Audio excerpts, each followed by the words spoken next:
Hello നമസ്കാരം, രഞ്ജിത്ത്. ഇന്ന് നമ്മൾ സംസാരിക്കാൻ പോകുന്നത് നിങ്ങളുടെ എംപ്ലോയീസിനെ കുറിച്ചാണ്. നിങ്ങളുടെ എംപ്ലോയീസിൻ്റെ പൊട്ടൻഷ്യൽ അടുത്ത ലെവലിലേക്ക് കൊണ്ടുവരാൻ വേണ്ടിയുള്ള 5 പ്രധാനപ്പെട്ട കേകളെ കുറിച്ചാണ് സംസാരിക്കുന്നത്.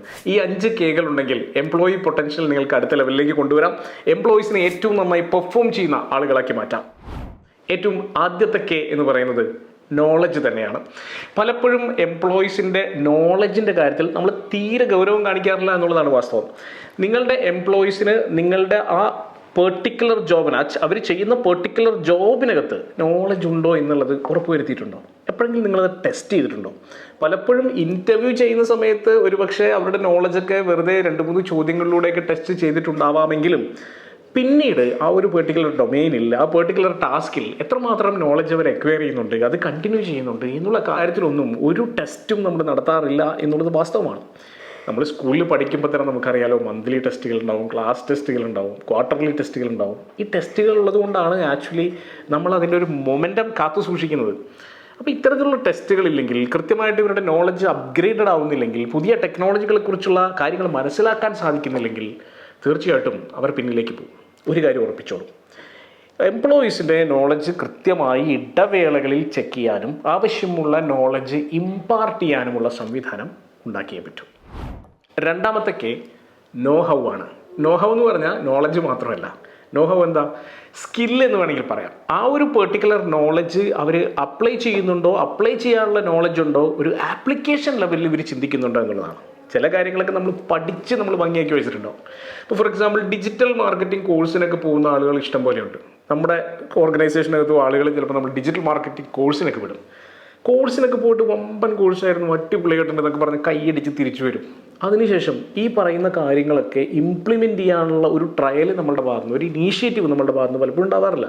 അപ്പം അതുകൊണ്ട് തന്നെ എന്താണ്, ഈ കേട്ട തിയറിയൊക്കെ വെറും തിയറി ആയിട്ട് തലയിൽ ഇരിക്കും എന്നുള്ളതല്ലാതെ അത് പ്രാക്ടിക്കലാവില്ല, നടപടിയാവില്ല, നടക്കില്ല. ഇതാണ് ഓർഗനൈസേഷൻസ് ഫേസ് ചെയ്യുന്ന മറ്റൊരു ഭീകരമായ പ്രശ്നം. അറിവുള്ള ആളുകളാണ്, പക്ഷെ അവരെന്ത് ചെയ്യുന്നില്ല, അപ്ലൈ ചെയ്യുന്നില്ല. അറിവുണ്ടായിട്ട് അപ്ലൈ ചെയ്യുന്നില്ലെങ്കിൽ പിന്നെ അറിവ് കൊണ്ട് യാതൊരു പ്രയോജനവുമില്ല. നമ്മളൊരു 500-ൻ്റെ നോട്ട് മടക്കി ഭദ്രമായി കീശയിൽ മരിക്കുന്നത് വരെ സൂക്ഷിച്ചതുകൊണ്ട് പ്രത്യേകിച്ച് പ്രയോജനമൊന്നുമില്ല. അതെടുത്ത് ചിലവാക്കുമ്പോഴേ അതിന് വാല്യൂ ഉള്ളൂ എന്ന് പറയുന്ന പോലെ തന്നെ ഇത് അപ്ലൈ ചെയ്തേ പറ്റും. മൂന്നാമത്തെ കെയിലേക്ക് പോവാം. മൂന്നാമത്തെ കെ ഒരു ജാപ്പനീസ് പ്രിൻസിപ്പിളാണ്, ഒരു വാക്കാണ്, വിച്ച് ഈസ് കോൾഡ് കൈസൻ. എന്താ കൈസൻ എന്ന് പറഞ്ഞാൽ? കൈസൻ കണ്ടിന്യൂസ് ഇമ്പ്രൂവ്മെൻറ്റാണ്. അതായത് കണ്ടിന്യൂസ് ലേണിംഗ്, കണ്ടിന്യൂസ് ഇമ്പ്രൂവ്മെൻറ്റ്. നിങ്ങൾ എന്താണോ ഇന്ന് ആയിട്ടുള്ളത് അതിനേക്കാൾ കുറച്ചുകൂടി ബെറ്റർ ആയിട്ടുള്ളൊരു വേർഷനാകാൻ ശ്രമിക്കുക നാളെ. ഇന്നുള്ള നമുക്ക് ഒരുപാട് സ്ട്രെങ്ത്തുകൾ ഉണ്ടാവും, ഒരുപാട് വീക്ക്നെസ്സുകൾ ഉണ്ടാവും, ഒരുപാട് പ്രശ്നങ്ങളൊക്കെ ഉണ്ടാവും. ഈ പ്രശ്നങ്ങൾ നമ്മൾ മാറ്റുമ്പോഴല്ലേ കുറച്ചുകൂടി ബെറ്റർ ആവുന്നത്. അപ്പോൾ അതുകൊണ്ട് നാളെ നിങ്ങൾക്ക് എങ്ങനെ കുറച്ചുകൂടി ബെറ്റർ ആവാൻ പറ്റുമെന്ന് ശ്രമിക്കുക. നമ്മളെ കൺട്രോൾ ചെയ്യാൻ ഏറ്റവും ബെസ്റ്റ് നമ്മളാട്ടോ.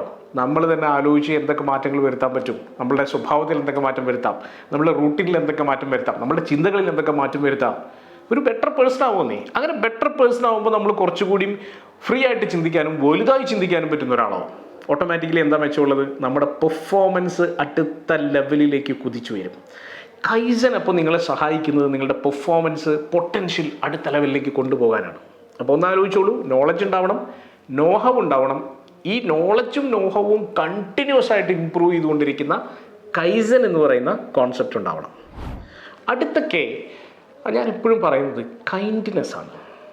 ലോകത്തിലെ ഏറ്റവും ശക്തമായ വികാരങ്ങളിലൊന്ന് കൈൻഡ്നെസ് ആണ്. നമുക്ക് പലപ്പോഴും പെട്ടെന്ന് പല കാര്യങ്ങളിലും ചിലപ്പോൾ ദേഷ്യം വരും, ആളുകളുമായി വഴക്കുണ്ടാക്കും, പ്രശ്നങ്ങളുണ്ടാക്കും. ഒരു കാര്യം ഉറപ്പിച്ചോളൂ, നിങ്ങൾ കൈൻഡായിട്ടുള്ളൊരു പേഴ്സൺ ആണെങ്കിൽ ഒരു സംശയം വേണ്ട, ആളുകൾ നിങ്ങളെ തേടി വരും, വിജയങ്ങൾ നിങ്ങളെ അന്വേഷിച്ച് വരും.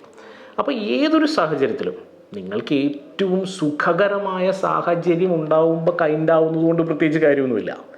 അതേസമയം നിങ്ങൾക്ക് അഡ്വേഴ്സ് ആയിട്ടുള്ള സാഹചര്യങ്ങളിലും ബുദ്ധിമുട്ടുണ്ടാകുന്ന സാഹചര്യങ്ങളിലും നിങ്ങൾക്ക് കൈൻഡാകാൻ സാധിക്കുന്നുണ്ടെങ്കിൽ, നിങ്ങൾക്ക് മറ്റൊരാളുടെ ഷൂസിൽ നിന്ന് ചിന്തിക്കാൻ സാധിക്കുന്നുണ്ടെങ്കിൽ, എമ്പതി കൊണ്ടുവരാൻ സാധിക്കുന്നുണ്ടെങ്കിൽ, അത്തരത്തിലുള്ള ഒരാളുടെ പൊട്ടൻഷ്യൽ വേറെ ലെവലാണ്.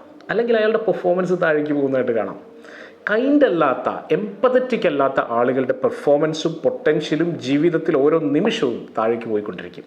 അപ്പോൾ അതുകൊണ്ട് തന്നെ ഈ കൈൻഡ്നെസ്സും എംപതി എന്ന് പറയുന്ന കോൺസെപ്റ്റും ഒക്കെ പരിശീലിക്കാനായിട്ട് ശ്രമിക്കേണ്ടത് വളരെ പ്രധാനമാണ്. അതുകൊണ്ട് ഇത് കൈൻഡ്നെസ് തന്നെയാണ് വളരെ പ്രധാനപ്പെട്ട കെ ആണ്. ആൻഡ് ഫൈനൽ കെ, അത് ഫൈനൽ എന്ന് പറയാൻ പറ്റില്ല, last but not the least എന്ന് പറയണം. KPIs കുറിച്ചുള്ള അവയർനെസ് ആണ്. KPIs എന്താ? KPIs key performance indicator. നമ്മളുടെ പെർഫോമൻസ് മെച്ചപ്പെടുത്തണമെങ്കിൽ നമുക്ക് എന്തറിയണം? നമ്മൾ എന്താണ് പെർഫോം ചെയ്യേണ്ടതെന്ന് ആദ്യം നല്ല ബോധ്യം ഉണ്ടാവണം, അല്ലേ? നമ്മളിപ്പോൾ ഒരു ലോങ് ജമ്പിന് പോകാമെന്ന് വിചാരിച്ചോളൂ.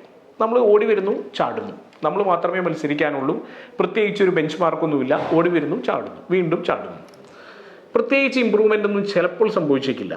അതേസമയം നമ്മളുടെ ഒരു കോച്ച് വന്നിട്ട് പറയാണ് ഇത്ര 6 മീറ്റർ ചാടണം എന്ന് പറഞ്ഞ് അവിടെ ഒരു വടി അല്ലെങ്കിൽ ഒരു വര വെച്ചിരിക്കുകയാണ്. നമുക്ക് അവിടെ ഒരു ടാർഗറ്റ് വന്നു. നമുക്കറിയാം 6 മീറ്ററാണ് ഞാൻ ഉന്നം വെക്കേണ്ടത് എന്ന് നമുക്കറിയാം. അപ്പോൾ എന്തുണ്ടാവും? നേരത്തെ ചാടിയതിനേക്കാൾ ബെറ്റർ പെർഫോമൻസ് ഉറപ്പായിട്ടുണ്ടാവും. കാരണം എന്താ? 6 മീറ്ററിലേക്കാണ് ഞാൻ കുതിക്കുന്നത്. 6 ചിലപ്പോൾ എത്തില്ലായിരിക്കും, 4 എത്തുള്ളായിരിക്കും. എങ്കിൽ പോലും അടുത്ത തവണ അത് 4.5 ആവാം, 5 ആവാം. അപ്പം എപ്പോഴാണോ ഒരു പെർഫോമൻസ് മെഷർമെൻറ്റ് പാരാമീറ്റർ നമ്മളുടെ മുന്നിലുള്ളത്, അപ്പോഴാണ് എന്ത് സംഭവിക്കുന്നത്? കൃത്യമായി പെർഫോമൻസ് നമുക്ക് എടുക്കാൻ സാധിക്കുന്നത്. ടാർഗറ്റ് ഉണ്ടാകുമ്പോഴാണ് നമുക്കൊരു മോട്ടിവേഷൻ ഉണ്ടാകുന്നത്, ശക്തമായി മുന്നോട്ട് കുതിക്കാൻ നമ്മളെ സഹായിക്കുന്നത്. ഈ 5 Kകൾ തന്നെയാണ് നമ്മളുടെ ജീവിതത്തിലും പ്രൊഫഷണലും വിജയിക്കാൻ സഹായിക്കുന്നത്. അതുകൊണ്ട് തന്നെ നിങ്ങളുടെ ഓർഗനൈസേഷനിലെ എംപ്ലോയീസിന് ഈ 5 Kകൾ ഉണ്ടോ എന്നുള്ളത് ഒരു ചെക്ക് ലിസ്റ്റ് പോലെ പരിശോധിക്കുക. ഇനിയിപ്പോൾ നിങ്ങളുടെ ഓർഗനൈസേഷനിലെ എംപ്ലോയീസിൻ്റെ പെർഫോമൻസ് കൃത്യമായി മെഷർ ചെയ്യാനുള്ള ഒരു സർവീസ് ആവശ്യമുണ്ടെങ്കിൽ പൊട്ടൻഷ്യൽ അടുത്ത ലെവലിലേക്ക് കൊണ്ടുപോകാൻ പറ്റും കേട്ടോ. അതിനുള്ളൊരു സർവീസ് ബ്രഹ്മ പ്രൊവൈഡ് ചെയ്യുന്നുണ്ട്. ബ്രഹ്മ 100 കണക്കിന് ഓർഗനൈസേഷൻസിലെ എംപ്ലോയി പെർഫോമൻസിനെ മെച്ചപ്പെടുത്തിയിട്ടുള്ളൊരു ഓർഗനൈസേഷനാണ്. അപ്പോൾ അതുകൊണ്ട് തന്നെ നിങ്ങൾക്ക് അത്തരമൊരു സർവീസ് ആവശ്യമുണ്ടെങ്കിൽ തീർച്ചയായിട്ടും ഈ കാണുന്ന നമ്പറിൽ ബന്ധപ്പെടാം. All the best.